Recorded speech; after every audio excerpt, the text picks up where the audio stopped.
Om Swastiastu, perkenalkan saya IGD Adana Permana dengan NIM 22055511024. Saya akan menjelaskan mengenai perangkat lunak sistem komputer.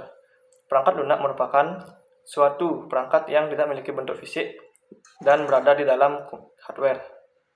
Perangkat lunak ini akan membantu hardware dalam membangun sistem komputer. Namun, selain membangun sistem komputer, terdapat sebuah perangkat lunak yang dapat merusak atau mencuri data dari sistem komputer. Perangkat tersebut bernama malware. Malware merupakan suatu perangkat lunak yang bertujuan untuk memasuki atau bahkan merusak suatu sistem komputer atau jaringan server tanpa diketahui oleh pemiliknya. Malware ini memiliki beberapa jenis. Yang pertama adalah virus. Jenis malware ini sangat umum diketahui oleh masyarakat, dan virus ini dapat menyebar lewat file-file yang tidak diketahui atau file-file asing. Dan umumnya virus ini akan digunakan untuk mencuri data. Dan yang kedua ada keylogger. Keylogger merupakan jenis malware yang berhubungan dengan keyboard, yang dimana ini merupakan sebuah alat peretas untuk merekam segala aktivitas keyboard. Apapun yang kita ketik di keyboard akan terekam dengan keylogger ini. Biasanya digunakan untuk mencuri data berupa password ataupun pin-pin yang berhubungan atau yang sangat rahasia. Kemudian ada worm. Worm merupakan jenis malware yang sama seperti virus, namun lebih kompleks karena dapat mereplikasi dirinya dan menyebarkan salinan lengkap dengan segmen dirinya sendiri. Kemudian ada Trojan. Trojan merupakan jenis malware yang akan menyebar seolah-olah menjadi sebuah perangkat lunak yang sah. Malware ini akan terus bersembunyi di komputer Anda.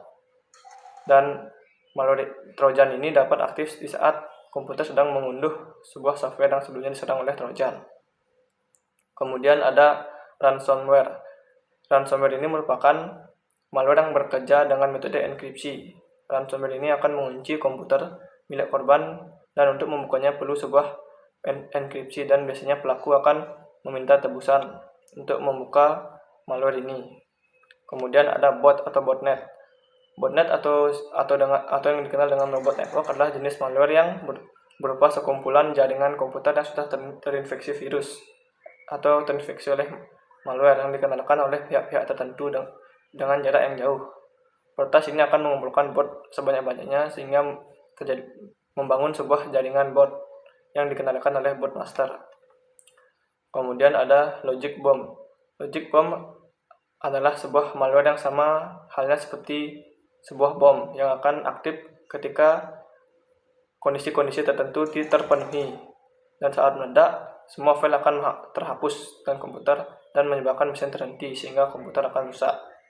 Kemudian ada adware dan spyware. Adware merupakan jenis malware yang menghasilkan pendapatan atau menghasilkan uang bagi para pengembangnya, karena adware ini akan menghasilkan iklan-iklan online. Yang kedua ada spyware. Spyware adalah sebuah malware yang berguna untuk menginstal perangkat tanpa disadari oleh penggunanya. Spyware ini berfungsi sebagai pihak pelacak perangkat lunak, dan ketika terinstal ke dalam komputer, peretas akan mengumpulkan segala informasi yang ada di dalam komputer tersebut. Dan yang terakhir ada rootkit. Rootkit merupakan suatu program yang berjalan dari pintu belakang, dan kemungkinan peretas untuk mempertahankan perintah atas komputer yang disusupinya tanpa sepengetahuan oleh pemilik perangkat. Nah, sekarang saya akan menjelaskan mengenai cara penyebaran malware. Malware ini sama halnya seperti penyakit dalam dunia kesehatan. Malware juga memiliki cara-cara menyebar atau cara-cara untuk masuk ke dalam sistem komputer kita. Yang pertama adalah melewat jaringan internet.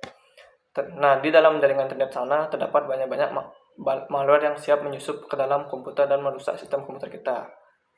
Maka dari itu, di saat kita mengakses internet, usahakan antivirus kita aktif. Kemudian, malware juga bisa masuk lewat tombol download palsu, yang tombol download tersebut terlihat seperti tombol download asli. Biasanya malware ini ditemukan pada saat kita menginstal sebuah aplikasi di Google. Kemudian malware juga bisa masuk lewat link, walaupun link tersebut dikirimkan oleh teman-teman yang kita ketahui. Bisa saja link tersebut berisi malware di dalamnya. Kemudian malware juga dapat masuk dengan cara menginfeksi sebuah server layanan jaringan seperti DNS server ataupun database server.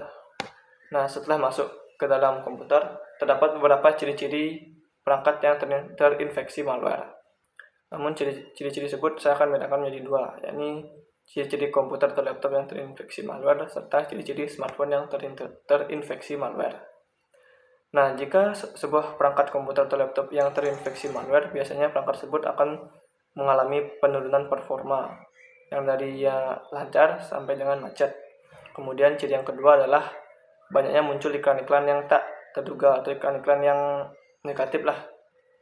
Kemudian jika malware di dalam komputer sudah banyak, maka penyimpanan komputer atau laptop akan terasa penuh walaupun laptop tersebut tidak berisi file-file besar.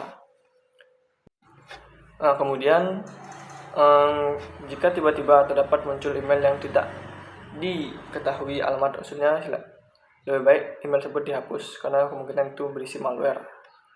Nah, kemudian pertama-tama sebuah malware akan menyerang antivirus yang ada di dalam komputer kita atau firewall yang ada di komputer kita. Jika sudah antivirus tersebut sudah mati, maka malware akan leluasa untuk menggerogoti komputer kita. Kemudian jika malware sudah menyusup banyak dan menggerogoti komputer kita, jika dibiarkan maka komputer kita akan rusak total. Yang kedua ada ciri-ciri smartphone yang terinfeksi malware. Yang pertama, di dalam smartphone akan muncul aplikasi-aplikasi yang sebelumnya tidak pernah kita download. Nah, kemungkinan besar itu malware. Segeralah uninstall aplikasi tersebut untuk mengamankan ponsel kita. Yang kedua, akan banyak muncul pop-up, baik itu iklan maupun notifikasi yang tidak akan hilang sebelum kita mengklik iklan tersebut. Kemudian sudah menjadi rahasia umum jika smartphone kita yang masuk virus akan mengalami macet dan memori menjadi penuh walaupun tidak berisi aplikasi-aplikasi yang berat. Kemudian kita masuk, apakah akibat jika komputer atau perangkat kita dimasuki oleh malware? Yang pertama, dengan masuknya malware ke dalam sistem komputer akan membuat hacker dengan leluasa mengendalikan atau mencuri data yang ada di dalam komputer.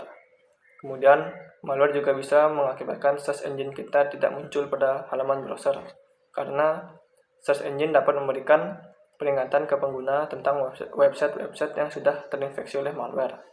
Kemudian, malware akan dapat merubah tampilan sebuah website yang dimana awalnya website tersebut memberikan informasi yang positif bisa diubah menjadi mendapatkan informasi yang negatif, sehingga pengguna tidak akan mengunjungi website tersebut. Nah, untuk itu ada beberapa cara untuk mengatasi malware. Yang pertama, jika kita menggunakan layanan WordPress untuk melakukan atau memonitoring website, kita perlu menggunakan WordPress untuk mengatasi serangan malware. Yang kedua, aktifkanlah safe mode. Di dalam sebuah komputer, untuk melakukan perbaikan yang dirusak oleh malware, kita perlu mengaktifkan yang namanya safe mode. Yang ketiga, jika kita merasa sudah diserang oleh malware, segera putuskanlah jaringan internet supaya malware tidak masuk lebih banyak lagi, dan segeralah hapus malware tersebut. Yang keempat, seringlah menghapus temporary file atau file-file sampah yang sudah tidak diperlukan. Yang kelima, rutinlah melakukan backup file, sehingga di suatu saat kita diserang oleh malware dan data kita hilang, kita sudah memiliki backup filenya. Lalu kemudian kita harus tetap menghidupkan yang namanya antivirus, baik itu firewall atau antivirus install ataupun antivirus tambahan, karena ini dapat mencegah masuknya malware.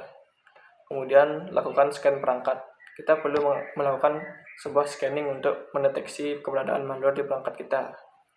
Dan yang kedelapan adalah kita dapat menghapus program-program asing yang tidak kita ketahui. Dan yang kesembilan adalah cara yang mungkin sudah pasti dapat menghilangkan malware, namun cukup ekstrim, yakni melakukan install ulang perangkat, sehingga perangkat kita menjadi kesetelan pabrik. Nah, jadi kesimpulannya adalah di dalam jaringan komputer pasti ada saja terdapat program-program yang dapat merusak sistem komputer, seperti malware. Nah, untuk mengatasinya kita perlu mengenali malware tersebut. Terdapat 9 jenis malware yang sudah saya jelaskan sebelumnya.